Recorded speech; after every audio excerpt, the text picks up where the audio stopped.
আইনটি বাতিল করে যে সাইবার সিকিউরিটি অ্যাক্ট নামে যে আইনটি হয়েছে সেটি কিন্তু বাস্তবে ডিজিটাল সিকিউরিটি অ্যাক্টেরই শুধু খোলসের পরিবর্তন, নামের পরিবর্তন।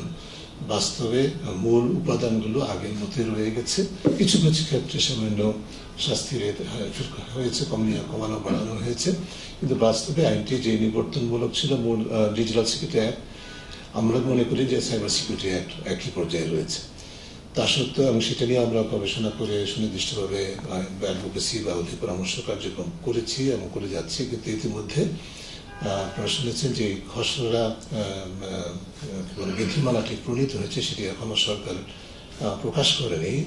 বোধহয় কোনো কারণে সেটা প্রকাশ করার সৎসাহস হয় নাই। আমরা সেটা কোনোভাবে পেয়েছি নির্ভরযোগ্য সূত্র থেকে, এবং তার উপর ভিত্তি করে আমরা বিলম্ব না করে এটাকে পর্যালোচনা করার সিদ্ধান্ত নেই। নগদে 500 টাকা বা তার বেশি পেমেন্টে পেতে পারেন ঢাকায় জমিসহ 20 কোটি টাকার পুরস্কার। দুটি বিষয়, একটি হচ্ছে যে এটি পর্যালোচনা করার অর্থ এই নয় যে আমরা সাইবার সিকিউরিটি অ্যাক্টকে মেনে নিয়েছি। আমরা মনে করি এটি নিবর্তনমূলক আইন, এটি ঢেলে সাজাতে হবে। আর দ্বিতীয়ত হচ্ছে যেহেতু সাইবার সিকিউরিটি অ্যাক্টের বিধিমালা হয়েছে, আমরা একটু দেখতে চেয়েছি এর মাধ্যমে যে সাইবার সিকিউরিটি অ্যাক্টের মূল আইনে যে উদ্বেগগুলো আছে, যেগুলো ডিজিটাল সিকিউরিটি অ্যাক্টের সাথে সামঞ্জস্যপূর্ণ বা ধারাবাহিকতায় রয়ে গেছে, সেগুলোর কী অবস্থা। সেই প্রেক্ষিতে এই দুটি কারণে আমরা এই বিষয়টিকে খসড়াটিকে পর্যালোচনা করার সিদ্ধান্ত নিয়েছি এবং এতে আমাদেরকে সহায়তা দিয়েছেন প্রফেসর সুপন। আমি আর দীর্ঘায়িত না করে তাকে ধন্যবাদ করছি তার উপস্থাপনা করার জন্য। তার উপস্থাপনার পর আপনাদের সাথে আলোচনায় ফিরে আসবো। ধন্যবাদ।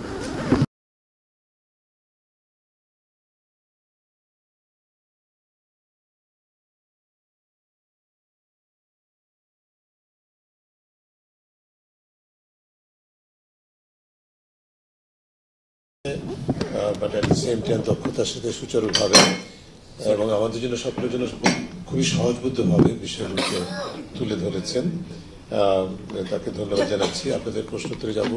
মঞ্জুর, আপনি কিছু বলতে চাচ্ছেন?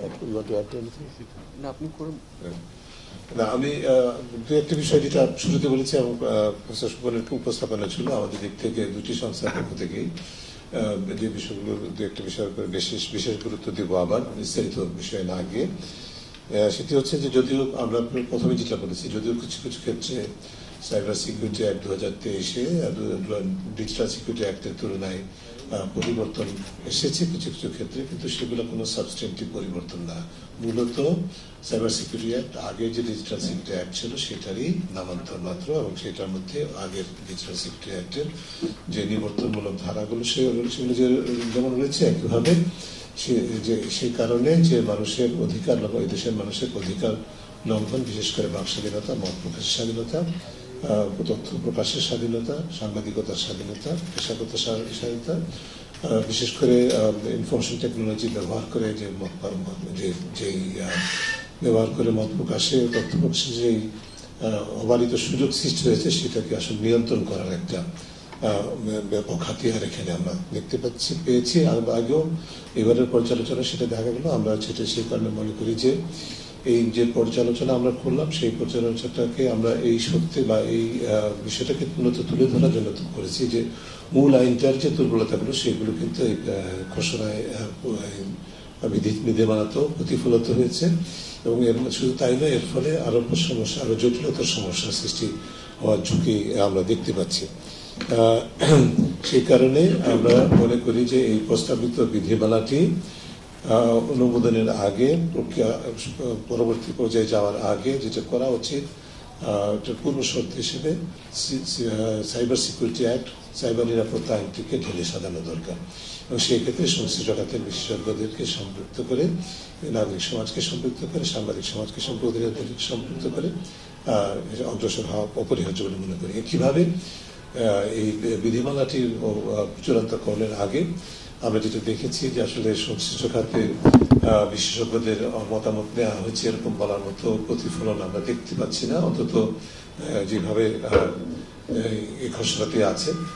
যারা খসড়াটি প্রণয়ন করেছেন তাদের দক্ষতা সম্পর্কে, সংশ্লিষ্ট খাতে দক্ষতা বা অভিজ্ঞতা সম্পর্কে প্রশ্ন করতে চাই না, যেটি পরিষ্কারভাবে বোঝা যাচ্ছে যে এই ধরনের বিধিমালায় যে ধরনের হলো যে জ্ঞান এবং অভিজ্ঞতা দক্ষতার প্রতিফলন থাকার কথা ছিল সুস্থ খাতে, সেটার প্রতিফলন ঘটেনি।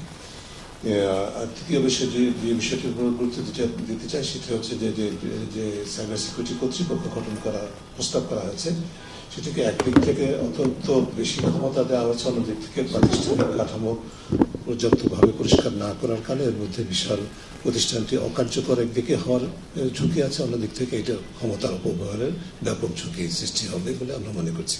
যে এই বিষয়গুলোকে ঢেলে সাজাতে হবে। আরও একটা বিষয় হচ্ছে যে আমরা যেটা অত্যন্ত গুরুত্বপূর্ণ বিষয়, যেটার প্রতি প্রফেসর সুপর্ণ ইঙ্গিত দিয়েছেন, সেটা হচ্ছে দেশে এবং দেশের বাইরে সংশ্লিষ্ট প্রতিষ্ঠানগুলো যারা আছে, যারা এই আইনের প্রয়োগের সাথে, আইনের যথাযথ ইমপ্লিমেন্টেশনের সাথে প্রত্যক্ষ পরোক্ষভাবে সম্পৃক্ত থাকবেন এবং সাইবার সিকিউরিটি কর্তৃপক্ষের কাজের সাথে প্রত্যক্ষ পরোক্ষভাবে গুরুত্বপূর্ণ অবদান রাখার সুযোগ রয়েছে, প্রয়োজনীয়তা রয়েছে, তাদের জন্য কোনো ভূমিকা এই বিধিমালাতে রাখা হয় না বা কোনো দিক নির্দেশনা এখানে নেই জাতীয় আন্তর্জাতিকভাবে। যার ফলে যে আইনের মূল আইনের যে লক্ষ্য উদ্দেশ্য, একইভাবে প্রস্তাবিত বিধিমালা যে লক্ষ্য উদ্দেশ্য, সেগুলো শুধু বাস্তবায়িত হবে এরকম কোনো সম্ভাবনা আমরা দেখছি না। শুধুমাত্র মানুষের অধিকার নিয়ন্ত্রণের আরো বেশি ঘোরতর হাতিয়ার হিসাবে দুইটি ইনস্ট্রুমেন্টকে আমরা দেখতে পাচ্ছি এবং সংখ্যা করছি।